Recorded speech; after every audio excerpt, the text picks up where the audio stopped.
미중의 전쟁이 벌어졌을 때 이제 우리도 돈을 버는 것을 잘 생각을 해야 돼요. 한국은 5G 통신망이나 장비도 만들고 배터리도 만들고 반도체도 만드는 그 세 개 분야에 다 기술도 있고 공장도 있어요. 그러니까 미국하고 중국에 대해서 우리가 꿀릴 필요가 지금 사실 없어요. 남들보다 한 걸음 더 빨리 나서 싸움하지 않고서 이길 수 있는 것, 그게 우리가 취할 수 있는 유일한 방법이에요. 영리하게 외교적으로 활용을 해서 우리가 챙길 걸 챙겨야 되는 거죠.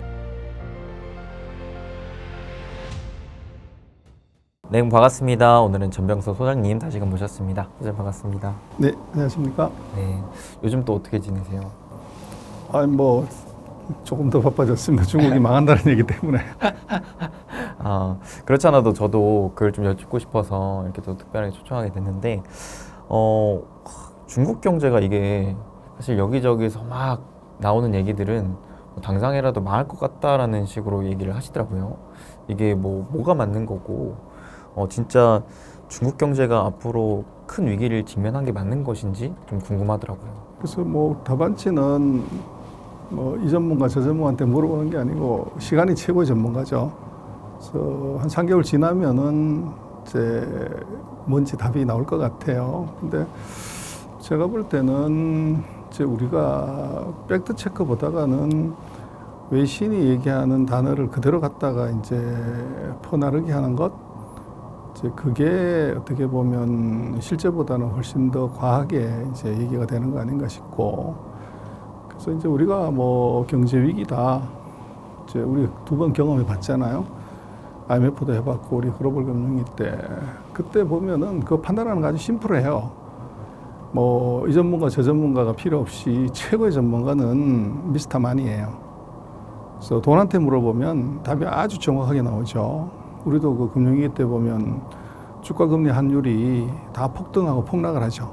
그래서 중국이 지금 진짜 위기라고 하면 이 환율, 그다음에 이제 금리, 이게 다 폭등을 해야 가는 게 맞죠. 그리고 주가는 폭락을 해야 되고. 근데 지금 중국의 주가 금리 환율을 보면 큰 변화가 없어요. 그래서 정말로 심각한 금융위기 때문에 이제 국가 부도가 난다든지 이런 사태가 온다고 하면 굉장히 이상적인 변화가 있어야 돼요. 그런데 그런 변화가 별로 없습니다. 그러니까요. 생각보다 최근에 외환시장도 그렇고 주식시장도 그렇고 특별한 변동성이 나오고 있지는 않더라고요. 그래서 더 혼란스러워지더라고요. 뭔가 이렇게 얘기하는 것과 실질적으로 시장이 받아들여지는 거는 너무나 큰 차이가 있는데 하면서. 그래서 이제 똑같지만 지금 중국 위기론이 어디서 나왔냐 그러면 월스트리트저널이 얘기를 한 거거든요. 그걸 이제 다 베껴서 얘기를 하는 건데, 그게 이제 이런 거죠. 중국 경제를 이제 미국이 위기다 아니다 얘기하는 것이 맞냐? 그럼 반대로 거꾸로 돌려가지고 중국의 언론이 이제 미국 경제 저거 위기다. 그랬을 때 그 신뢰도를 얼마나 줄 거냐는 거죠.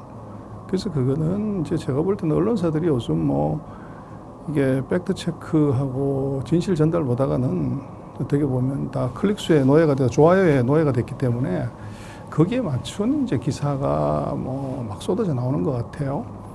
그래서 이제 그게 팩트 체크가 안 된 것들을 또 우리는 미국이나 서방 세계 언론을 너무 이제 좀 웨이트를 많이 두다 보니까 검증 없이 그대로 이제 다시 확대 재생산하는 이제 그 현상이 나타나는 것 같아요. 그래서 조금 더 시간을 두고 보면 정말로 부동산 위기, 지방 정부 위기, 소비 위기, 이런 것들이 길게 볼 것도 없을 것 같아요. 석 달 안에 결판 나겠죠. 근데 지금 조짐으로 봐서는 그것들을 대변하는 가격 변수들이 움직임을 보면 그럴 가능성은 거의 없을 것 같아요. 이렇게 또 속 시원하게 얘기해 주시니까 네, 저도 또 안심이 되는 것 같은데, 근데 또 한편으로는 최근에 그 미중 간의 갈등 관계도 어찌 보면 조금 더 심화되고 있는 듯한 움직임이 나오고 있더라고요. 그래서 이제 갈등이 심화되면서 싸워야 되는데, 굉장히 아이러니한 것은 이게 미국이 국무장관, 재무장관, 기후대사, 지금 이제 가장 최근에는 상무장관, 중국 가서 서로 회담하고 미팅을 해요. 그리고 이제 제이크 설리반하고 왕이 외교부장이 외교 담당 국무위원이 또 회담을 해요. 이제 그러면 이건 뭐냐? 그래서 이제 최근에 우리 언론 보도에 나온 예를 들어서 중국이 뭐 미국의 마이크론 반도체를 제재했다. 또 이제 뭐 아이폰 사용을 이제 금지시켰다. 뭐 이런 얘기들로 보면은 뭐 굉장히 시리어스한 것 같은데 그 중국을 보면 제가 볼 때는 이게 미국과 뭐 정말 한판 뜨자 이게 아니라 그 아주 심플하게 보이는 것은 중국의 최고의 선생님이 누구냐 그러면 미국이라는 거죠. 그래서 미국이 가르쳐 준 대로 이제 그대로 시행을 하는. 그래서 중국이 지금 하고 있는 걸 볼 때는 제가 볼 때는 전부 수세적 방어적이에요. 그래서 지금 중국이 뭐 연구 자석을 수출 금지한다, 게르마늄이나 갈륨 수출을 금지한다, 뭐 아이폰, 뭐 D램 규제, 그 규제들 다를 놓고 보면 이 미국이 성공을 하고 중국이 거기에 이제 방어를 하는 형국인데 미국이 성공한 거를 이제 우리는 잘 안 보고 중국이 방어하는 쪽을 보다 보니까 중국이 뭐 엄청난 걸 하는 것처럼 그렇게 보여지는데 그 마이크론의 판매를 중국에서 이제 중단한다는 것도 그것도 미국이 가르쳐 준 거예요. 그래서 왜 마이크론 반도체 메모리를 못 쓰게 하냐 그러면 여기 이제 스파이 칩이 생겼다는 거거든요.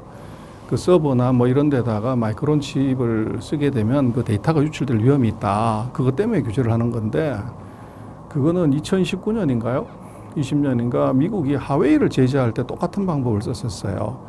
하웨이 장비를 쓰면 그 스파이 칩이 생겨가지고 데이터가 빠져나간다. 그래서 지금 국가 안보로 스톱시킨다. 그걸 그대로 카피한 거죠. 그리고 지금 이제 아이폰 쓰지 마라 하는 것도 미국이 틱톡을 이제 그 중국 회사가 쓴 그리고 1억 명 이상이 지금 쓴다는 거거든요. 특히 젊은 층을 중심으로. 그래서 이거 틱톡을 쓰게 되면 영상 정보가 다 잡히니까 그걸 잘 분석하면 AI로 하면 엄청난 데이터가 빠진다는 거예요. 그래서 미국이 틱톡을 쓰지 마. 이제 그러니까 중국은 거기에 대한 이제 반대 그 보복으로 그럼 아이폰 팔지 마. 이제 이게 걸려 들어온 거고. 그리고 이제 그 미국이 보면 작년 10월 달에 그 18나노 이하의 예를 들면 D램 뭐 14나노 이하의 이제 로직 제품 이거 기술 중국에 팔지 마. 이제 그렇게 하니까 중국은 그거 반대로 뭘 했냐면 뭐 유럽이나 미국은 이제 전기차 때문에 난리잖아요. 근데 전기차가 그 만들어지려면 자석이 있어야 된단 말이에요. 플러스 마이너스가 있어야 되니까. 근데 연구 자석을 중국이 거의 전 세계 시장에서 거의 독과점을 해요. 그래서 연구 자석. 연구 자석. 그래서 이거 자석 이거 수출하지 마. 이제 이거는 이제 반도체 장비의 금수 조치에 대한 이제 방어적인 성격이죠. 그리고 최근에 보면 이제 갤럼하고 그 이제 뭐 이런 것들을 또 팔지 말라고 얘기하는데 그것도 미국이 자기가 이제 반도체 장비를 규제하고 난 다음번에 유럽에 보면 ASML이라고 하는 반도체 장비 회사가 있어요. 도광기 리소 장비라고 그러는데 이게 없으면 반도체를 못 만들어요. 그래서 이제 그것도 제재가 들어간 거죠. 그랬더니 중국은 이제 자기네들로서는 또 그걸 따라서 이제 어떻게 반격을 하냐면 그 게르마늄이나 갈륨은 이거 자동차용 반도체에 많이 들어가요. 근데 자동차용 반도체는 유럽이 세거든요. 유럽하고 일본이 자동차용 반도체에서는 뭐 세계 최강인데 이제 유럽을 겨냥해서 이 갈륨하고 게르마늄을 수출 통제하겠다. 이렇게 얘기한 거죠. 그럼 그 한 네 가지의 최근에 중국의 그런 이 공격을 보면 예, 중국이 자기가 독자적으로 선제적으로 뭘 공격할 수 있는 게 아니고 미국이 액션한 거를 그대로 이제 방어 차원에서 들어간 건데 문제는 그거 네 개를 다 보면은 미국이 다 가르쳐 준 거라는 거죠. 그래서 결국은 이게 급소를 탁 찔러서 바로 기절을 시키든지 뭐 이렇게 해야 되는데 미국이 급소를 못 찌르고 자꾸 엉뚱한 데 찔러가지고 피만 나게 만드는 거죠. 그러니까 중국의 그 내구력 이제 내성이 점점 길러지는 이제 그런 현상이 최근에 나타나는 것 같아요. 근데 또 한편으로는 최근에 유럽이 또 그 중국 전기차 정부 보조금에 대한 조사를 나선다고 하면서 이제는 중국을 두고 미국에 이어 유럽까지도 좀 더 적극적인 좀 견제 움직임을 보여주려고 하는 게 아닌가 이런 얘기도 있더라고요. 그거는 당연한 게 지금 세계 자동차로 보면 명차는 다 유럽에 있잖아요. 네. BMW, 벤츠, 아우디, 페라리, 벤틀리 전부 유럽 차잖아요.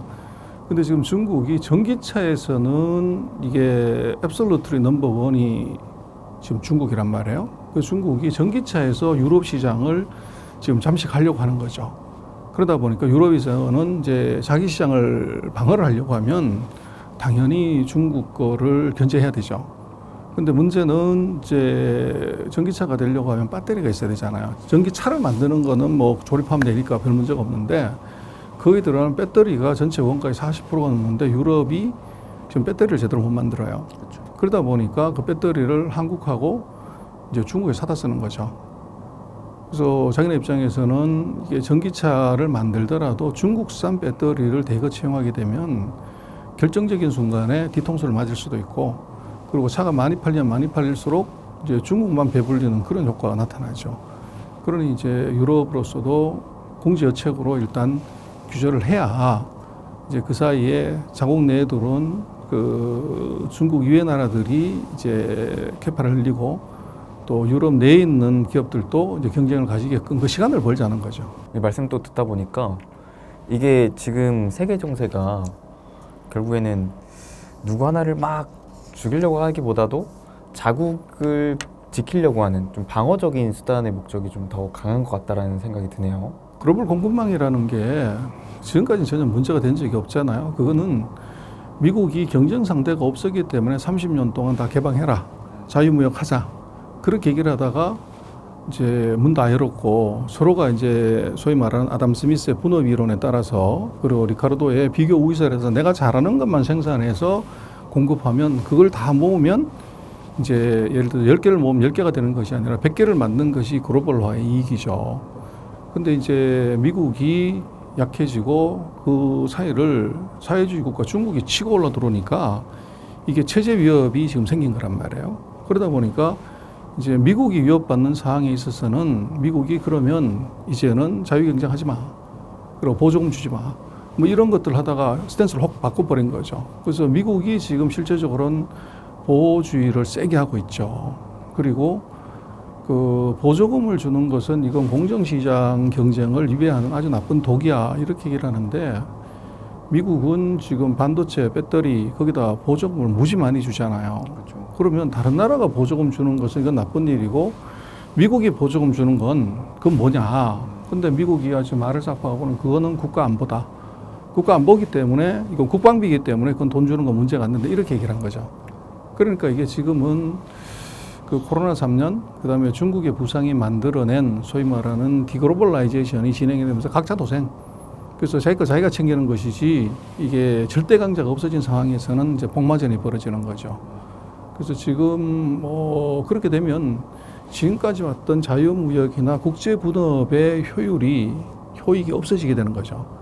그럼 서로가 다 만들어야 되는 문제가 생기니까 지금 브록이 생긴다고 하는 것은 유럽은 유럽대로, 아시아는 아시아대로, 미국은 미국대로, 중국은 중국대로 이렇게 가게 되면 벽이 생기면 그만큼 비효율이 커지는 거잖아요. 그렇죠. 그래서 전 세계적으로 지금 벌어지는 디글로벌라이제이션은 이것은 물류 비용, 생산 비용, R&D 비용 이걸 다 높이는 이제 그런 효과가 사실 나타나죠. 결국 국가들이 다 돈을 써야 되는 입장인 거고. 그렇죠. 그래서 이제 물가도 계속 더 높은 흐름이 유지되는 거죠. 그런 것도 있죠. 그래서 지금 이제 경기가 지금 미국도 그렇고 한국도 그렇고 다 서방 경기가 다 하향이고 중국도 경기 나쁘다고 그러는데 기름값이 왜 올라가냐. 떨어지는 게 맞지. 근데 그게 이제 사우디하고 미국의 전쟁이죠. 사우디가 지금 감산을 계속 해버리잖아요. 그렇죠. 그러니까 이게 시장의 수급과는 상관없이 공급자가 이제 통제를 해버리는 그런 현상이 나타나고 또 사우디는 석유 팔아가지고 뭘 하려고 그럴 때 네옴시티 지금 미래를 위한 투자를 왕창 해야 된다는 거잖아요. 그러려면 돈이 필요하니까 이게 감산을 해서 그 달러를 끌어모으는 거기에 이제 피를 보는 것은 그 수요를 하는 이제 서방 국가들이 이제 크게 피해를 보는 거죠. 예전에는 기술을 가진 미국이 세계 최강이고 갑이었죠. 근데 지금은 기술이 있어도 공장이 없으면 물건 못 만들면 꽝이라는 거죠. 그래서 지금 미국이 반도체 기술은 세계 1등이지만 이게 한국이나 대만 기업을 미국으로 공장 유치하는데 거기 525억 불, 66조 원을 보조금을 주잖아요. 아니 미국이 뭐가 답답해가지고 세계 최고의 나라가 아시아의 조그마한 나라들한테 돈까지 줘가면서 심지어 대통령이 와가지고 투자해달라고 하면서 가냐 이거죠. 그래서 그 얘기는 뭐냐면 코로나 3년, 미중전쟁 이제 5년 사이의 큰 변화는 지금은 기술이 값이 아니고 이것을 구현하는 공장이 소위 말하는 공급망 전쟁을 하면서 이게 또 미국의 사실 자충수죠. 공급망으로 중국을 막겠다고 했는데 이게 부메랑으로 이제 미국한테 들어오는데 그래서 공장이 없으면 기술이 있어 소용이 없는 일이 벌어졌고 그리고 이제 기술이 문제가 될 것 같지만 공장도 거기 장비가 없으면 ASML의 그 리소그래피 장비가 없으면 삼성이든 TSM이든 물건을 못 만들어요. 그러니까 이게 공장이 아니라 또 이제 장비가 값이 되는 현상이 나타나고 그거 다 좋은데 원재료가 없으면 어떡할래? 배터리에 들어가는 리튬 이거 공급안 해버리면 배터리 꽝이잖아요. 반도체에 들어가는 기초 소재 실리콘 이거 공급안 해버리면 장비가 있었던 공장이 있었던 기술이 있었던 없어 의미가 없죠. 그래서 지금 시대는 이 미중전쟁 5년, 코로나 3년에서 큰 변화는 이게 우리가 옛날 하청업체 뭐라고 했던 소재 공급업체들이 이제 갑이 돼버리는 그 현상이 지금 나타난 거죠. 그래서 그게 전 세계적으로 큰 이제 패러다임 시프트고 또 지금 뭐 아프리카 국가들이 이거 나라 같지도 않다 이렇게 봤다가 여기에 지금 뭐 코발트, 니켈, 망간, 뭐 구리 그 금속들이 거기서 이제 대량으로 나오니까 갑자기 이제 서방 세계가 다 이제 아프리카로 몰려가가지고 서로 이제 뭐 이제 잘 지내보자 뭐 이런 얘기를 하고 있죠. 그래서 그게 결국은 공급망이 흔들리면서 이게 국제 분업의 자유무역이 흔들리면서 각자 도생을 하려고 하다 보니까 모든 공급망을 자기가 다 가져야 되다 보니까 이게 장비를 가지고 있거나 특히 원재를 갖고 있는 놈이 갑이 돼버리는 이제 최근 30년간 보지 못했던 기묘한 일이 벌어진 거죠. 야, 너무 이 세계적인 흐름을 좀 명쾌하게 풀어주셔서 저도 되게 뭔가 반짝인 것 같은데 그러니까 최근에 그 장비 업체들도 굉장히 많이 부각을 받은 거고 더 나아가서 이제 소재단 이런 업체들이 또 부각을 받게 되는 거네요.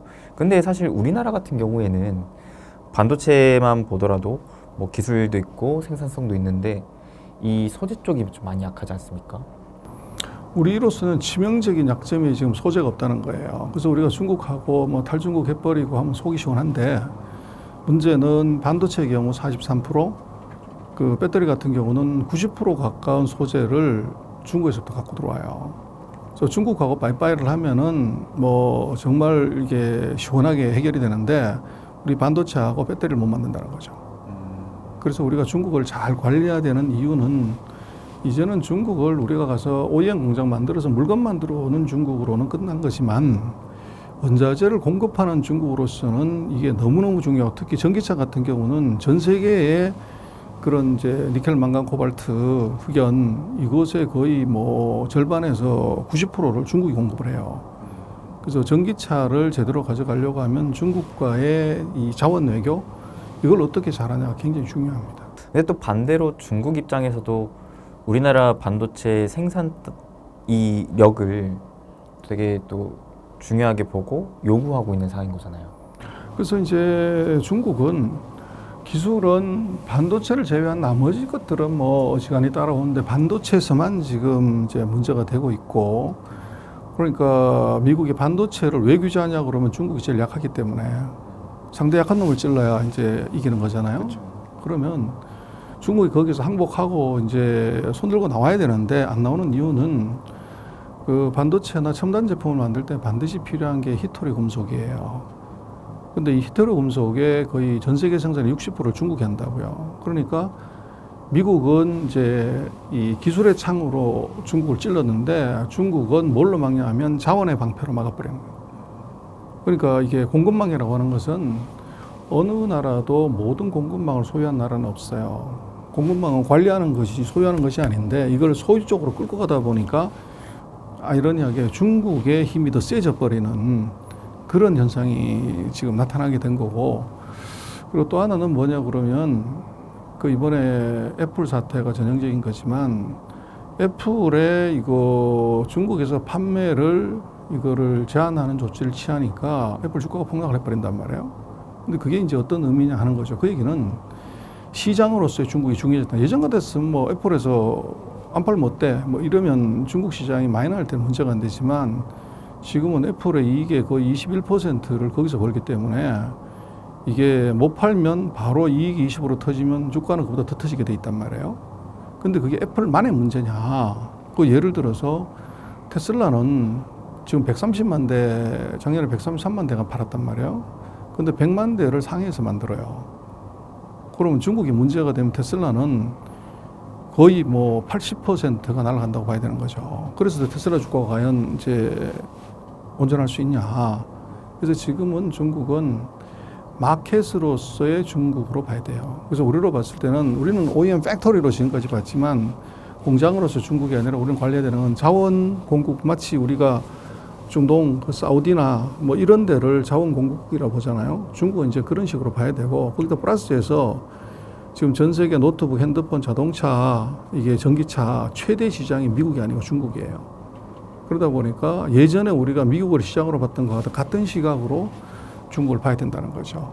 근데 이제 그거를 여전히 그런 자원 공급국으로서의 중국, 시장으로 중국으로 안 보고 우리 거 이제 OEM 해주는 이 중국으로 보면 실수 크게 하는 거죠. 중국이 그 미국의 기술 제재에 대응하는 목적으로 이런 히토류와 같은 자원 수출 규제를 또 걸어볼 수도 있는 거잖아요. 아까 얘기 드렸지만 첫 번째 영구자석 그 수출 통제 들어갔고, 근데 통제를 한다는 것이 지금 금지한다는 건 아니에요. 그래서 결정적인 순간에 이제 막아버리겠다는 거죠. 그리고 이제 앞으로는 그 히토류 금속 28가지를 그거를 수출 통제를 하겠다는 거죠. 그래서 더 이제 예를 들면 미국이 반도체나 첨단 기술을 더 옥죄는 순간에 이제 이걸 푸는 방법 중에 하나로 원자재를 공부 안 해버리는 것. 그럼 한국도 그렇고 일본도 그렇고 그런 히토류 금속이 안 들어와서 이제 이게 첨단 제품을 못 만드는 이런 문제가 생길 수 있는 거죠. 그때가 되면 진짜 전 세계적으로 난리가 나는 상황이 나오겠네요. 그렇죠. 그래서 미국하고 중국의 전쟁은 상대 100명을 죽이려고 그러면 나도 한 7, 80명은 죽어야 되는 전쟁이에요. 그래서 둘이가 완전히 한 놈이 완전히 이걸 100을 죽일 수 없는 이유는 두 나라의 이 생활의 반경이 너무 이미 겹쳐졌다고요. 그러니까 뭐 심플하게 보면 이런 거죠. 뭐 월마트에서 파는 물건의 47%가 메이드 인 차이나예요. 그러면 중국이 없어져 버리면 속이 시원한데, 문제는 그러면 3억 2천만 명의 거대한 인구들이 매일 쓰는 일상용품을 전 세계 최저 가격으로 공급할 수 있는 나라가 있어야 된다는 거죠. 그게 없으면 이제 미국의 물가가 급등하게 되는 현상이 나타난다는 거죠. 그리고 반대로 또 중국은 앞으로 4차 산업혁명을 해야지 매일 뭐 김치 만들고 장난감 만들고 이게 마스크 만들고 있을 수는 없으니까. 근데 4차 산업혁명에 첨단 기기를 만들려면 반도체가 반드시 필요하죠. 근데 반도체 기술이 지금 없다면 그 미국이 지고 있단 말이에요. 그러니까 둘이가 하나는 어떻게 보면 생필품을 지고서 이제 협박하고, 하나는 첨단 기술을 지고 둘이서 협박을 하는데, 이것은 한 놈이 완전히 이제 손을 놓을 수가 구조적으로 없다는 거죠. 그래서 중국도 마찬가지로 생필품의 최대 수출 시장인 미국이 안 사 그러면 뭐 조그만 중소업체들 대규모 이제 부도 사태가 나는 것이고, 또 반대로 이제 중국도 나 독하게 마음 먹고서 반도체 안 살 거야. 그러면 미국의 반도체 장비 이제 제품 회사들이 또 크게 타격을 받는. 그래서 이게 상대를 100% 죽이려고 하면 나도 7, 80%는 죽어야만 이길 수 있는 전쟁이에요. 그러다 보니까 이게 전쟁이 단칼에 끝날 수가 구조적으로 없는 거죠. 그러네요.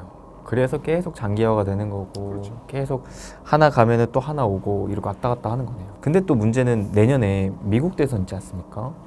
이렇게 되면은 사실 과거 트럼프 정부 때와 지금 바이든 정부 때 중국을 견제하는 모습들은 어느 정도 방향성은 일치했는데 그 방법론이 달랐었잖아요. 이번에 만약에 또 미국 대선 전후로 그런 좀 방법론에 대해서 달라진다면 이 미중 간의 관계는 또 어떻게 될지 이런 부분들도 좀 궁금하더라고요. 그래서 뭐 트럼프가 지금 뭐 여론조사 보면은 바이든하고 붙으면 뭐 트럼프가 이기는 걸로 다 나오는 것 같아요. 그래서 그렇게 되면 이제 지금 4년 동안 했던 바이든 정책은 또 뒤집어진다고 봐야죠. 그렇죠. 그래서 지난 정부 트럼프 정부 때 했던 정책 바이든이 뭐 승계한 게 없잖아요. 그래서 지금 이제 기술 전쟁에서 제가 볼 때는 금융 전쟁으로 옮겨갈 것 같아. 기술 전쟁이 너무 좋은 전쟁이긴 한데 바이든은 시간이 없어서 초읽게 몰렸고, 그리고 이제 트럼프는 성격상 바이든이 정적인 바이든이 했던 정책을 그대로 받아들여서 수행한다? 그럴 가능성은 거의 없죠. 그래서 거기에서 중국을 자초시키면 그 공은 트럼프가 아니라 바이든의 공이 되잖아요. 그래서 새로운 카드를 들고 나와야 되는데 그게 제가 볼 때는 금융일 가능성이 있어요.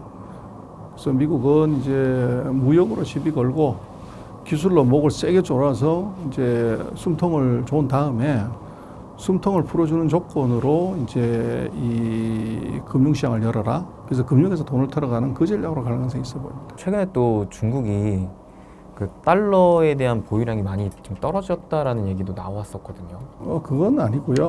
그건 외환 보유고를 얘기를 하는 거잖아요. 달러는. 근데 외환 보유고는 3조 1천억에서 준 게 없어요. 그래서 뭐 중국은 지금 작년에만 해도 무역수지 흑자가 8,500억 불인가 들어왔고, 지금 뭐 수출이 안 되네 뭐네 하는데도 아마 6월 달까지 무역수지 흑자가 4,800억인가 그래요. 그래서 흑자는 줄지 않습니다. 근데 최근에 이제 금융시장에서 채권시장하고 주식시장에서 돈이 빠졌는데 그것도 이제 뭐 얘기를 여러 가지 하지만 그 금리 차가 지금 나잖아요. 미국이 5%고 중국이 뭐 3% 채권 금리가, 그러니까 그 이자 차 때문에 들어온 돈들은 지금 빠져요, 채권에서. 그리고 최근에 이제 중국의 뭐 경제 위기다 그래가지고 한 20일 동안 연속으로 외국인들이 주식시장에서 주식 팔았어요. 근데 그 사이에 들어온 돈이 1조 8천억 위안인가 뭐, 그런데 그 빠져나간 돈은 아직 한 5% 그 내외입니다. 그리고 이제 외국인 투자가 뭐 얼마가 줄었다고 그러는데 그 줄었다고 하는 것은 마이너스라는 얘기가 아니거든요. 여전히 들어오고는 있는데 작년보다는 적게 들어왔다는 얘기인데 우리는 그게 이제 많이 빠졌다 이렇게 많이 해석을 해요. 그 작년에 예를 들면 외국인 투자가 1,000억 불이었으면 금년에 이제 마이너스 1,000억 불이 됐다 그러면 이게 돈이 확 빠진 거죠. 근데 그게 아니고 금년에는 500억밖에 안 들어왔다는 거예요. 그래서 작년보다는 적게 들어왔다는 것이지 중국에 투자를 안 했다 이런 건 전혀 아니에요. 근데 이제 우리 언론의 논조들은 중국이 외국인 투자가 이제 빠졌다 이런 형태로 많이 보고 있죠. 그래서 그건 약간 오해가 있는 것 같아요. 소장님, 이 금융전쟁이 나온다라는 거는 우리가 뭐 대략적으로 어떤 식으로 이해를 하면 되는 건가요? 그건 일본을 봐야 되는데요. 85년에 미국하고 일본이 똑같은 전쟁을 했죠. 그럴 때 이제 환율을 50%를 절상을 시켜버리죠.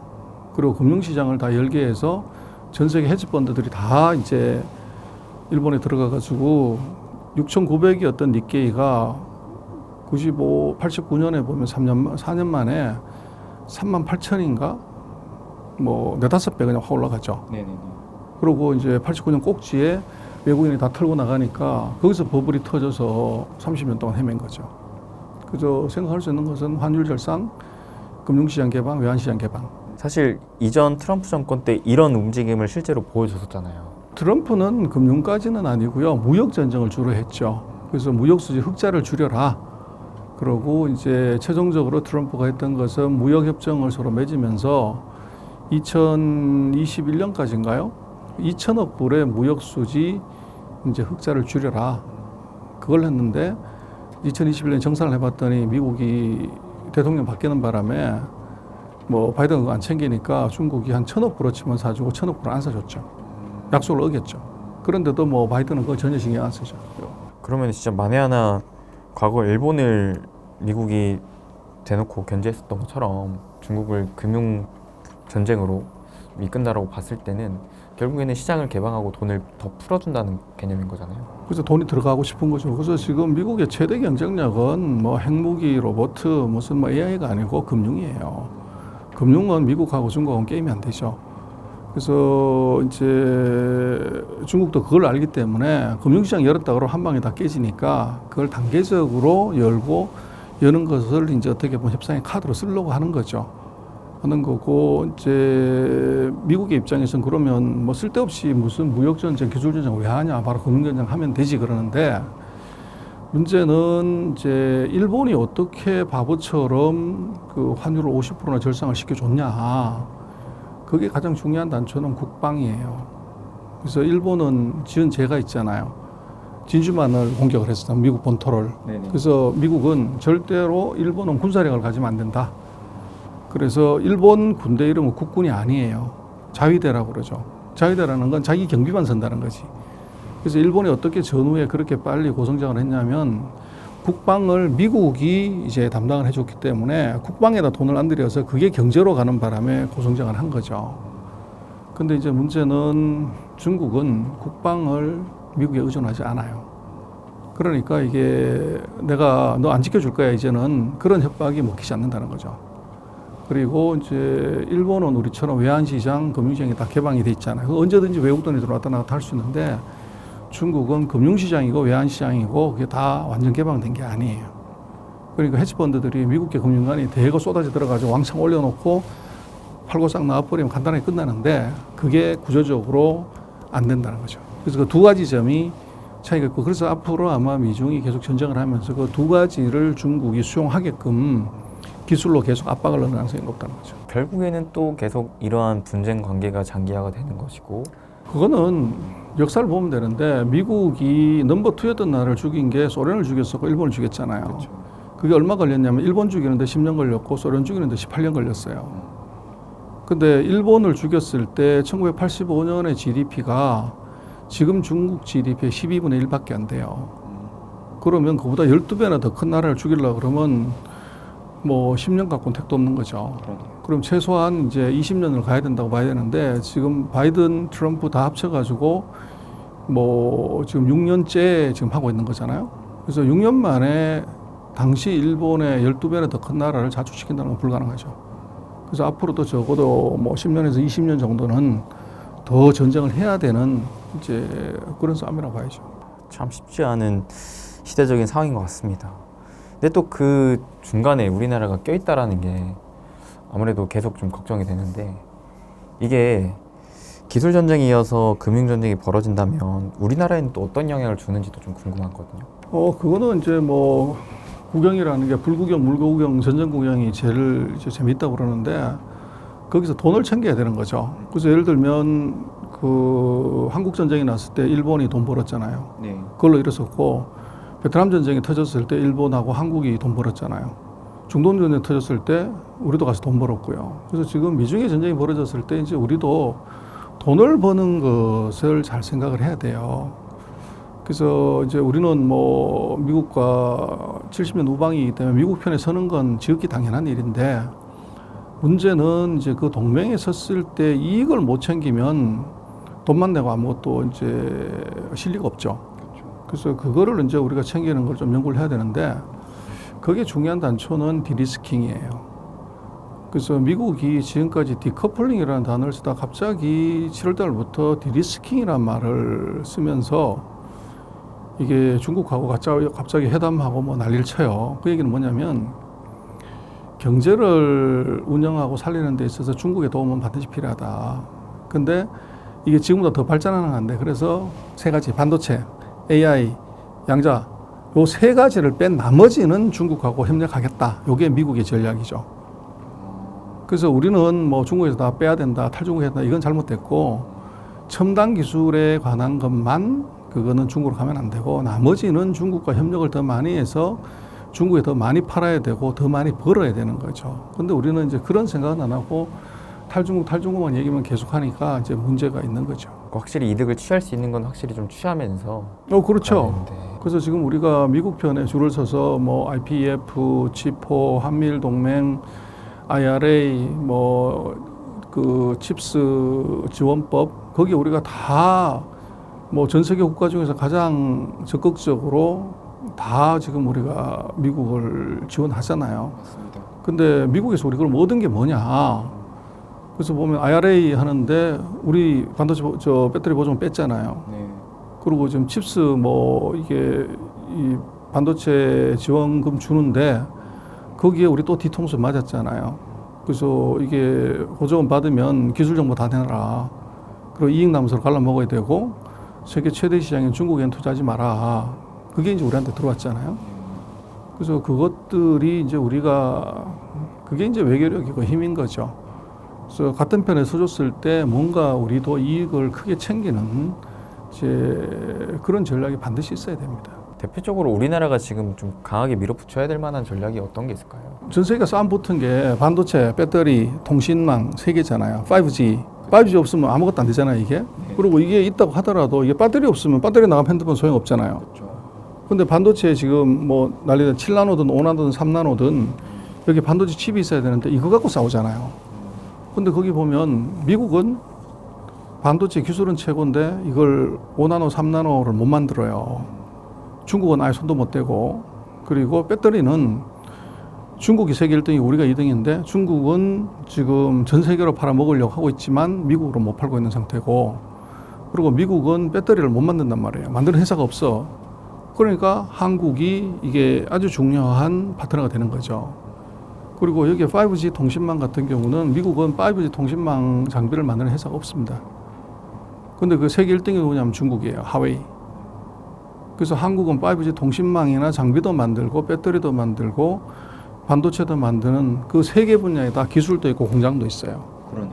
그러니까 미국하고 중국에 대해서 우리가 굴릴 필요가 지금 사실 없어요. 근데 과도하게 우리가 이제 자기 비하를 하고 뭐 이러는 건 그건 의미가 없어요. 그래서 그런 것들이 양쪽에 다가 이제 필요한 것을 갖고 있기 때문에 우리가 거기 레버리지를 잘 걸어서 우리가 돈을 많이 버는 데 집중해야죠. 그러니까 말씀하셨던 것처럼 지금 미중이 싸우고 있는 그 전쟁터라고 표현을 하자면 그 반도체 배터리 통신망에 있어서의 기술과 공장 이에 대한 강점을 우리나라가 세계적인 입지를 좀 갖고 있는 그렇죠.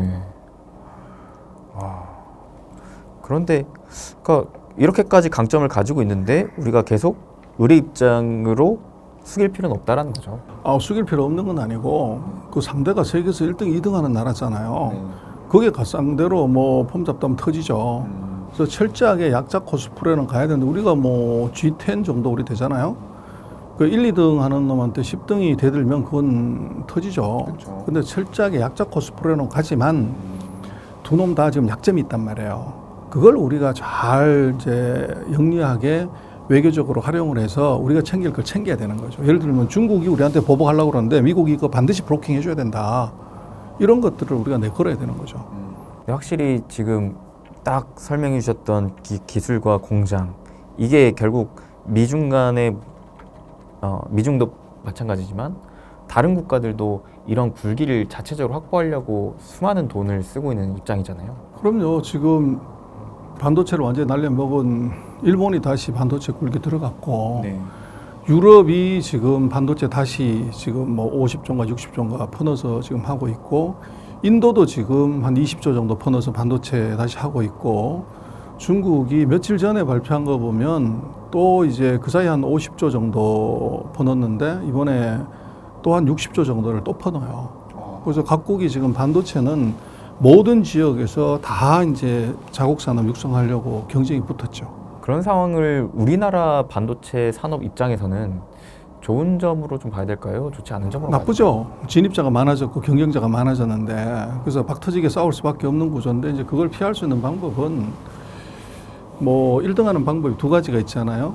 상대를 내가 다 쳐 죽이고 나만 혼자 살아남으면 1등이죠 뭐. 그 콜로세움의 검투자들이 글라디에이터들이 그런 거잖아요. 그러면 상대를 내가 다 쳐 죽이려면 나도 수많은 상처를 입고 부상을 입죠.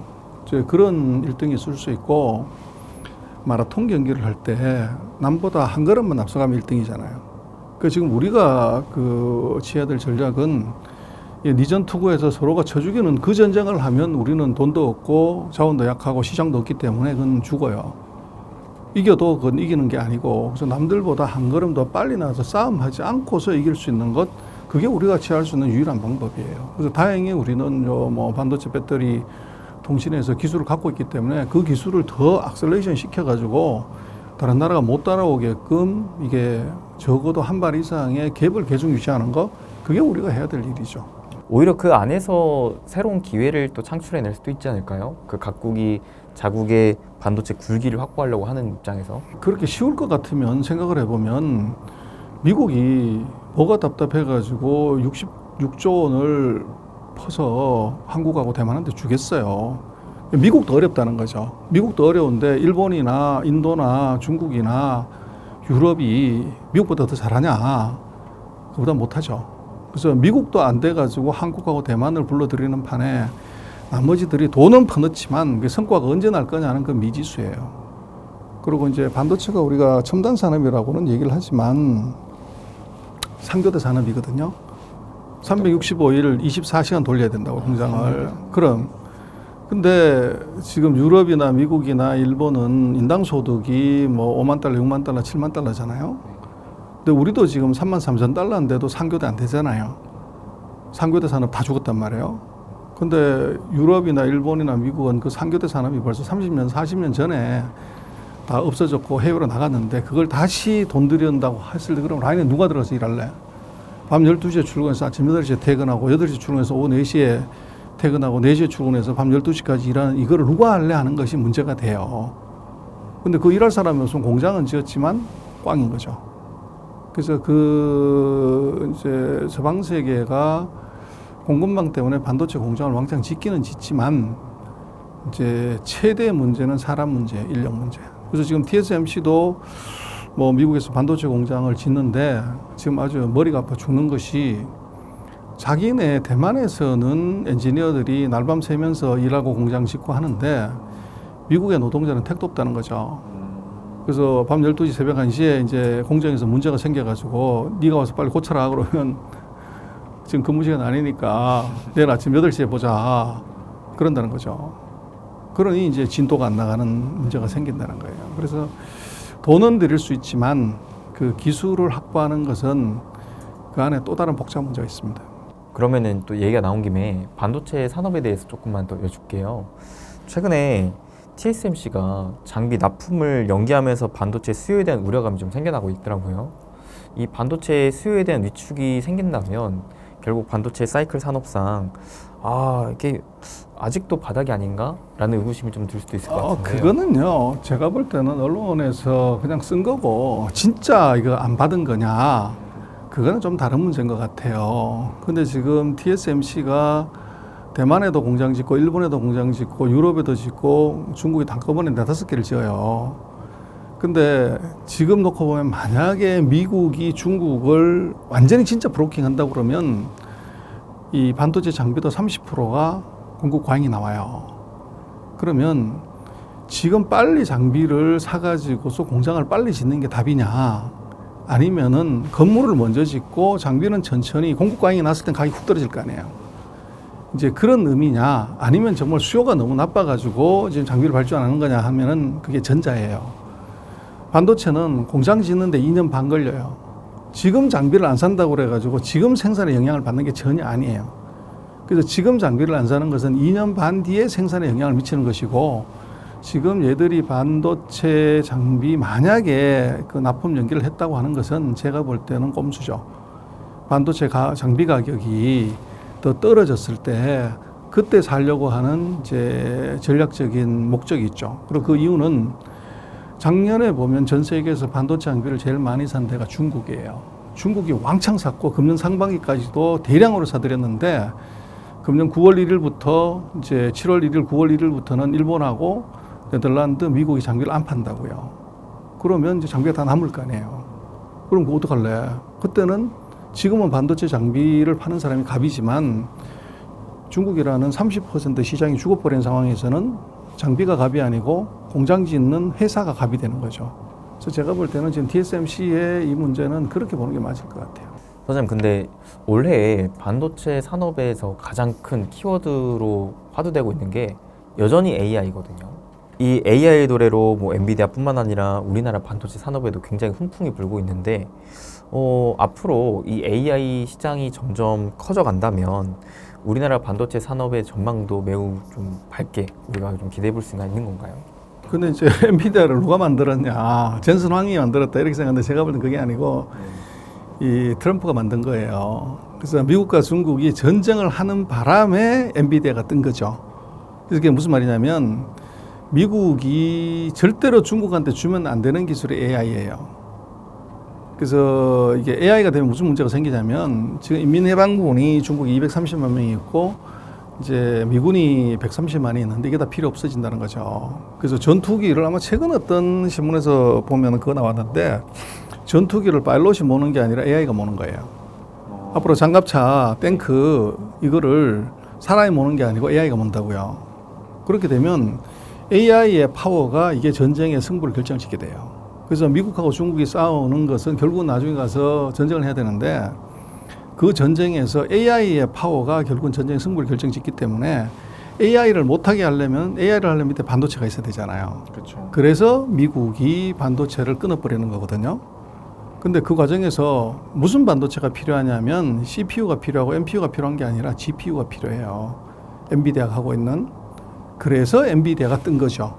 근데 지금 그 생성형 AI를 하는 것은 아직 이제 early 스테이지고 지금 한국에서 HBM 가지고서 이제 뭐 하이닉스가 떼돈 번다고 그러는데 지금 HBM 디램의 메모리는 전체 메모리 시장이 1%도 안 돼요. 아주 작은 건데 주식시장에 테마가 없다 보니까 이제 거기 하이닉스가 그거 팔아가지고 뭐 이게 흑자전을 할 수 있냐 그거 전혀 아니에요. 근데 이제 앞으로 어떻게 될 거냐 하는 것은 제가 볼 때는 AI 테마는 미중이 전쟁을 계속하는 한 경쟁을 계속하는 한 AI 테마 계속 간다. 어쩔 수 없이 이거는. 그래서 지금 AI는 엔비디아가 뭐 지금 10배 주가가 올라갔다고 하지만 엔비디아 말고 또 새로운 강자가 등장할 수 있어요. 지금까지는 아무도 안 했기 때문에 이제 그런 일이 벌어졌지만 지금 대항마가 뭐 계속 나오잖아요. 그래서 이제 그 엔비디아가 뭐 칩 하나 만들어가지고 45,000달러, 5천만 원씩 이렇게 받으니까 수익이 너무 높거든요. 수익이 높으면 또 반드시 경쟁자가 나오죠. 그리고 지금 뭐 이번에 테슬라도 그랬지만 이젠 자기가 칩을 만들겠다는 거잖아요. 그렇죠. 그래서 엔비디아의 경쟁자들이 앞으로 예를 들어서 5년, 10년 사이에 수없이 튀어나올 가능성이 있죠. 구글도 마찬가지일 거고, 마이크로소프트도 마찬가지고, 테슬라 마찬가지고, 뭐 중국의 아리바바, 탄센트 다.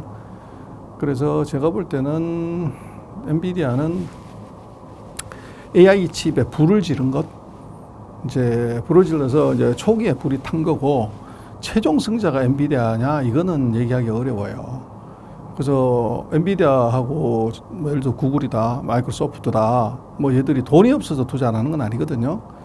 필요성이나 시장성에 문제가 있어서 안 한 건데 이제는 거기에다 이제 목숨을 걸기 시작하는 거죠.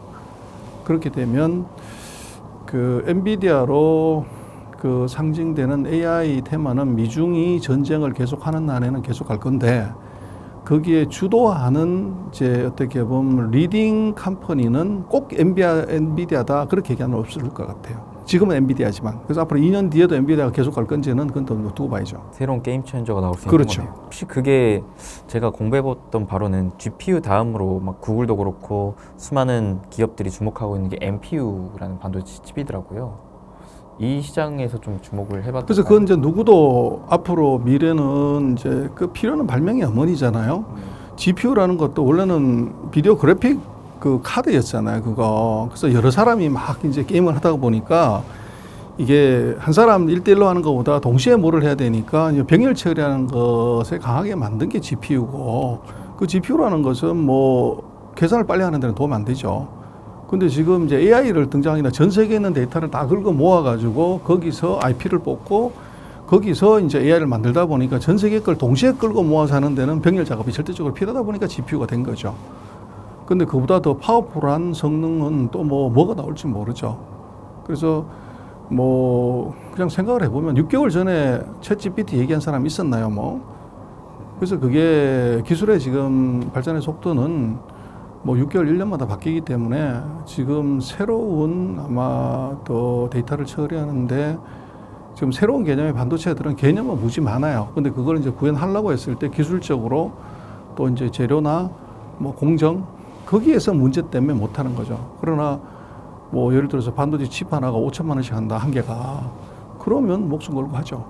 그래서 이제 시장이 형성이 됐기 때문에 아마도 더 고성능의 그 첨단 칩들은 앞으로도 계속 나올 가능성이 있을 겁니다. 그러면 지금 이게 세계 정세도 굉장히 어지럽고 그다음에 또 AI라는 새로운 큰 기술적인 이제 해자 산업이 또 탄생한 마당에 우리나라 반도체 산업이 또 앞으로 어떠한 방향을 보고 가는지가 또 되게 중요할 것 같은데요. 우리나라 반도체 산업이 앞으로 더 세계적인 위상을 확보해 나가기 위해서는 어떤 전략이 좀 필요할까요? 지금도 세계적인 위상 높아요. 전 세계에서 1등, 3등 하는 회사가 우리나라 회사인데 그렇죠. 뭐 그보다 위상이 더 높아질 수 있나요? 이번에 보면 이제 디램 가격이 떨어져 가지고 삼성이 2등하고 하이닉스가 6등 했는데 디램 가격 2배 올라버리면 바로 1, 2등까지 할지도 몰라요. 그래서 위상은 이미 됐고 그 대신 우리가 그 전 세계에서 GPU 예를 들면 CPU, NPU 그다음에 이제 DRAM 이거를 다 같이 하는 나라는 전 세계 어디도 없어요. 그리고 이걸 생산, 설계, 조립 여기까지 다 같이 하는 나라도 없고 다 이제 갈라져서 분업이 되고 있는 거죠. 근데 그 중에서 이제 미국은 예를 들어서 GPU하고 이제 CPU를 잘하는 거고 이제 유럽 같은 경우는 자동차용 반도체를 잘하는 거고 우리는 그 중에서 메모리, 그 중에서 DRAM을 잘하는 거죠. 그리고 TSMC 같은 경우는 뭐 GPU고 CPU고 DRAM이고 그거는 못 하는데 그걸 구워주는 것만 잘하는 거죠. 중국은 모든 걸 다 벌려놨지만 하나도 잘하는 게 없고 그래서 그거는 이제 각자의 강점이 있는데 그 강점을 어떻게 잘 쓰냐는 문제인데 천만다행으로 우리는 그게 NPU가 되든 GPU가 되든 CPU가 되든 DRAM은 반드시 필요해요. 메모리가. 그래서 우리는 뭐 꽃놀이표를 사실 지금 진 거죠. 진 건데 그거를 이제 어떻게 잘 유지를 하냐는 것이 중요해요. 창업보다 수성이 어렵다 그러잖아요. 그래서 우리는 지금 상태에서 다시 뭐 GPU, NPU, CPU를 들어가는 건 불가능해요. 진입장도 워낙 크고 기술력도 크기 때문에. 그런데 우리가 잘하는 걸 계속 끌고 가가지고 딴 놈이 절대 따라올 수 없게 만드는 것. 그게 제가 지난번에 뭐 소개드렸던 이제 우리가 슈퍼을이 되는 반도체에서 그 책의 논조가 바로 그건데 저는 지금 우리가 하고 있는 그것만 이제 독보적으로 해도 먹고 사는 건 충분하다. 그래서 미국도 그렇고 중국도 지금 D램을 제대로 못하기 때문에 그래서 뭐 물론 중국이나 이쪽이 따라올 가능성은 있지만 이제 리소그라피 장비 같은 것이 있어야 되는데 그걸 국산하려면 제가 볼 땐 적어도 8년에서 12년 이상 걸려요. 그래서 그 기간 동안은 우리는 굉장히 해피하게 아마 장사를 할 수 있지 않나 싶어요. 네, 선생님 오늘 또 이렇게 나와주셔서 최근에 제가 또 궁금했고 또 많이 속으로 생각했던 내용들을 또 한 큐에 딱 명쾌하게 또 정리해 주셔서 너무 감사드리고요. 혹시 또 끝으로 저희 시청자분들께 한마디 해주신다면요. 뭐 자신감을 잃으면 다 잃는다 그러잖아요. 이게 주식이든 투자든 사업이든 간에 그 최근에 보면 한국에 대해서 우리가 너무 이제 좀 비관적으로 생각하는 경향이 있는 것 같아요. 그래서 뭐 비관론자는 낙하산을 만들고 낙관론자는 비행기를 만든다고 그러지 않습니까? 그래서 특히 제가 볼 때는 투자를 하는 쪽에서는 비행기를 만들어야지 이 낙하산 자꾸 만들면 그건 이제 의미가 없어집니다. 그래서 뭐 한국이 잘하고 있는 것만 보고 잘하는 쪽에 투자를 해서 수익을 내면 되는 것이지 우리가 못하는 것을 굳이 끌어내고 거기에 자꾸 집착할 필요는 없는 거 아닌가 싶습니다. 또 끝으로 이렇게 또 명쾌한 답변 감사합니다. 확실히 투자는 좀 낙관적으로 긍정적으로 바라보면서 잘 되는 쪽을 집중하는 게 맞는 거니까요. 네, 또 그러한 말씀해 주셨으니까 우리 여러분들도 앞으로 또 투자를 함에 있어서 물론 뭐 세계 정세가 어렵고 하지만 그 안에서도 잘 될 수 있는 거, 우리나라 또 잘 할 수 있는 거 이런 거에 또 집중하시면 또 좋은 결과 있지 않을까라고 생각을 하면서요. 네, 그러면 전병수 소장님과 함께 인사드리겠습니다. 여러분 행복 되세요.